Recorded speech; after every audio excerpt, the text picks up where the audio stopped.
Okay, today we are looking at 7.2 in the human body systems. Today we're looking at breathing and respiration.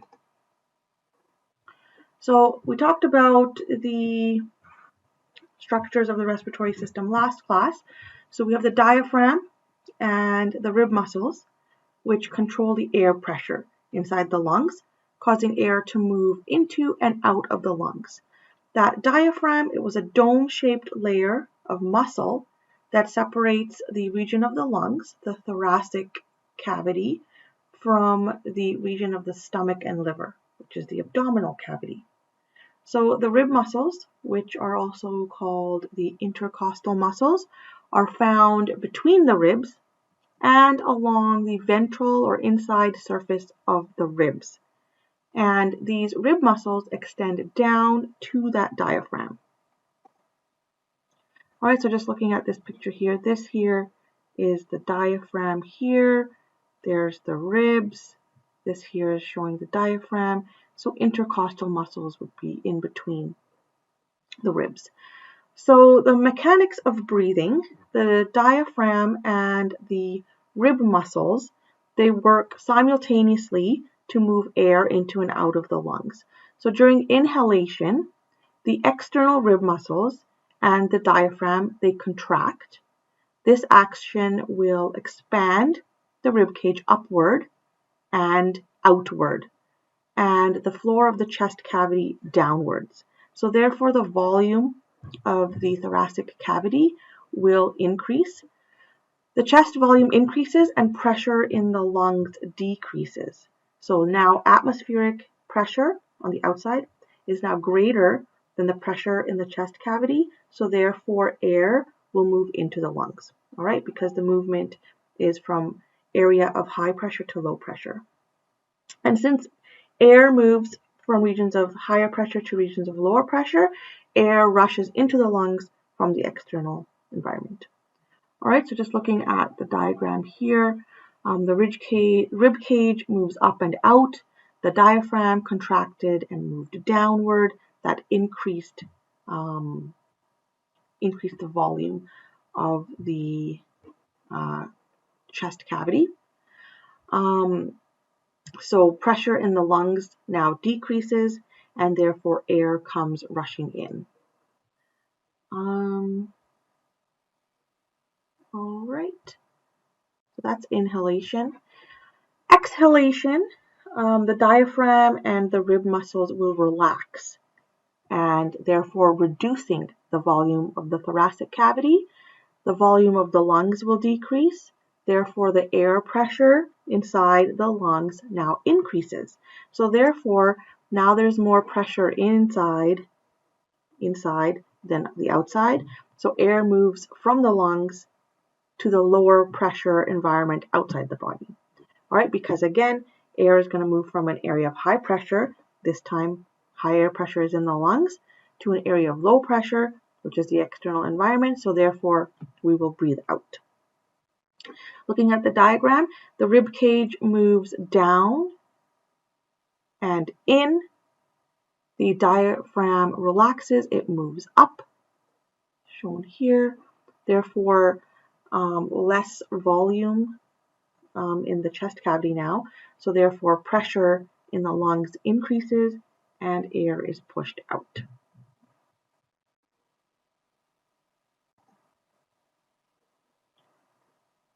All right, changes in chest volume during inspiration and expiration, which is inhalation and exhalation. So in diagram A, we see that the intercostal muscles contract, the rib cage pulls upward. Because pressure in the chest cavity is lower than the atmospheric pressure, air will move into the lungs. And then here in B, intercostal muscles relax, the rib cage falls. Because pressure in the chest cavity is higher now than the atmospheric pressure, air will move out of the lungs. All right, next we're just looking at respiratory volume. So a spirograph like this, it's a graph That represents the amount of air that moves into and out of the lungs with each breath. The tidal volume, shown right here, is here representing the tidal volume. That is the volume of air that is inhaled and exhaled in a normal breathing movement when the body is at rest. The inspiratory reserve volume, right up here, that is the additional volume of air that can be taken into the lungs beyond a regular or tidal inhalation. And then the expiratory reserve volume, shown down here, that's the additional volume of air that can be forced out of the lungs beyond a regular or tidal inhalation. The vital capacity, shown here, that's the total lung volume capacity. It's the total volume of gas that can be moved into or out of the lungs. So the vital capacity is equal to the tidal volume plus the inspiratory reserve volume plus the expiratory reserve volume. And then we have residual volume right here, and that is the amount of gas that remains in the lungs and the passageways of the respiratory system even after a full exhalation. And that this gas never leaves the respiratory system, basically to keep the lungs and the respiratory passageways from collapsing.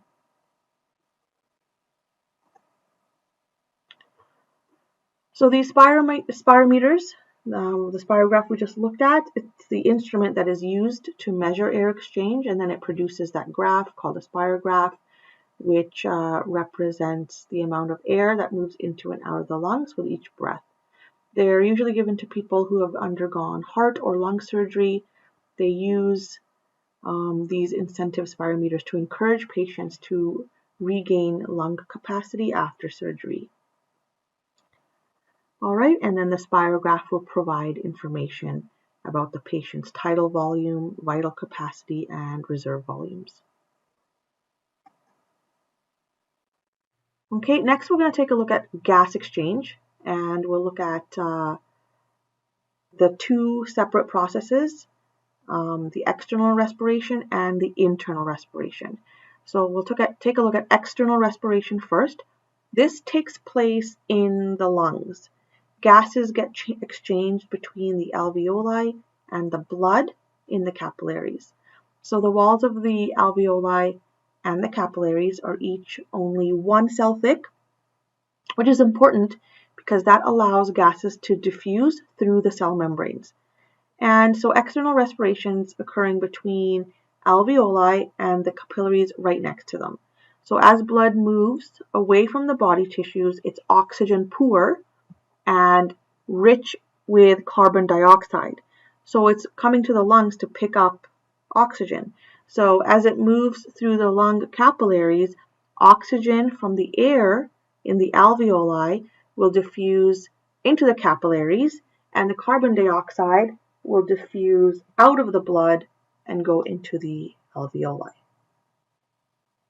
All right, so this here is just showing a cross-section of lung tissue. So we can see here oxygen is moving into the capillaries, and the carbon dioxide is moving into the alveoli so that we can exhale it out. Diffusion alone is not always enough to transfer the necessary amount of oxygen to the blood. Approximately 30% of the oxygen transfer happens by facilitated diffusion. That's when protein-based molecules in the walls of the alveoli facilitate diffusion by carrying oxygen across the cell membranes. There's no extra energy required for this because oxygen is still moving along its concentration gradient from high to low concentration. It's just that facilitated diffusion will speed up the gas exchange. All right, so here we're just looking at the external respiration as well.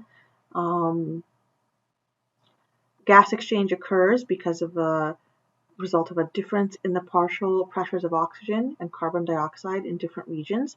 So the external respiration, again, is occurring at the lungs.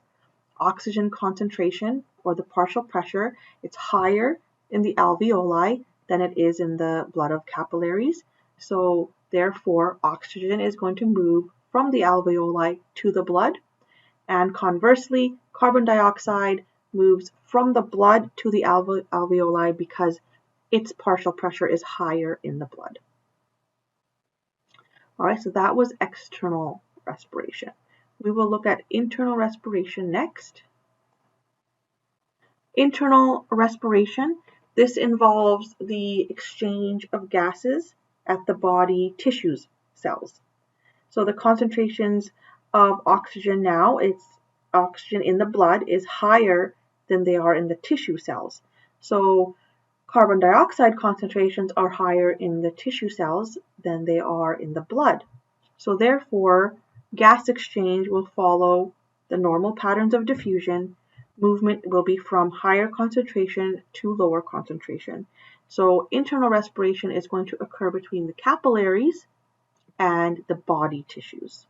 Oxygen will diffuse from the blood into those oxygen-poor tissues, and carbon dioxide will diffuse from the tissues into the blood.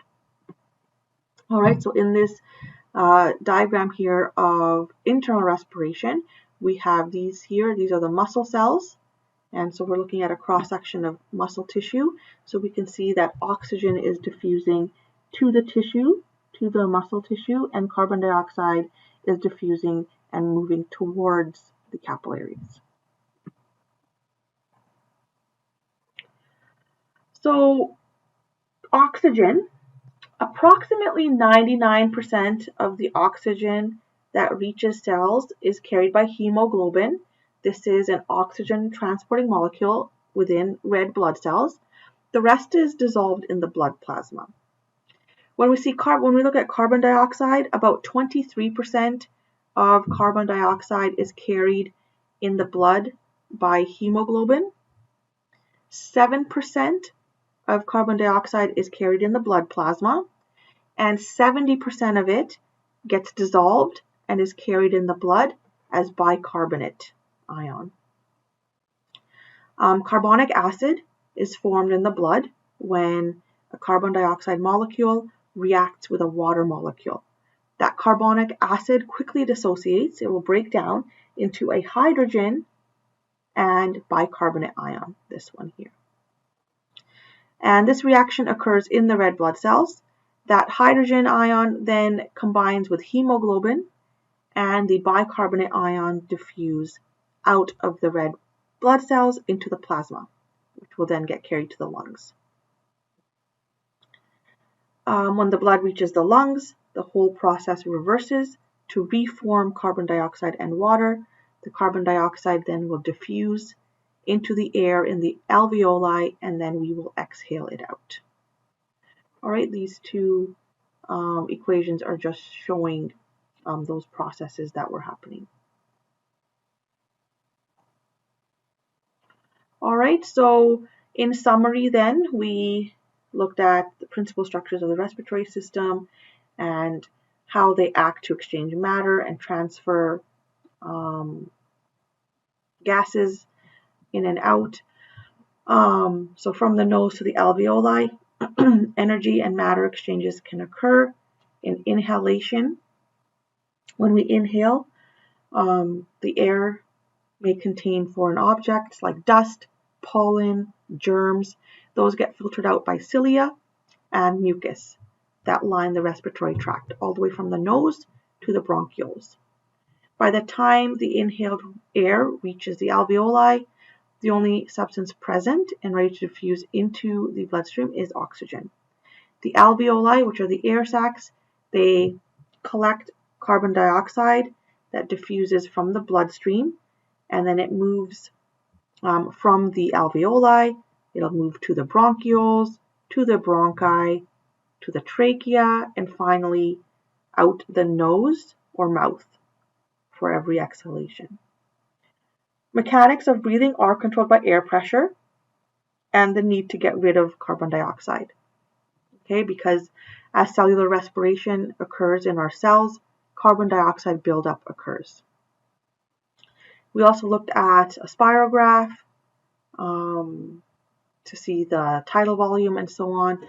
And breathing is a continuous process that is cyclic. So let's take a look at a few questions here. Which of the following identifies the disadvantage of breathing through the mouth rather than the nose? The disadvantage is the air is not warmed or moistened when breathing through the mouth. Which choice of words will correctly complete the statement below? The blank, commonly known as the throat, is the passageway for air into the respiratory system. The blank is a flap of cartilage that lies behind the tongue in front of the larynx. This flap closed over the opening to the blank when a person swallows. All right, so that commonly known area is called the pharynx. After that flap of cartilage, that's the epiglottis, and that flap will close over the opening to the trachea when a person swallows. So the correct answer was pharynx, epiglottis, and then trachea.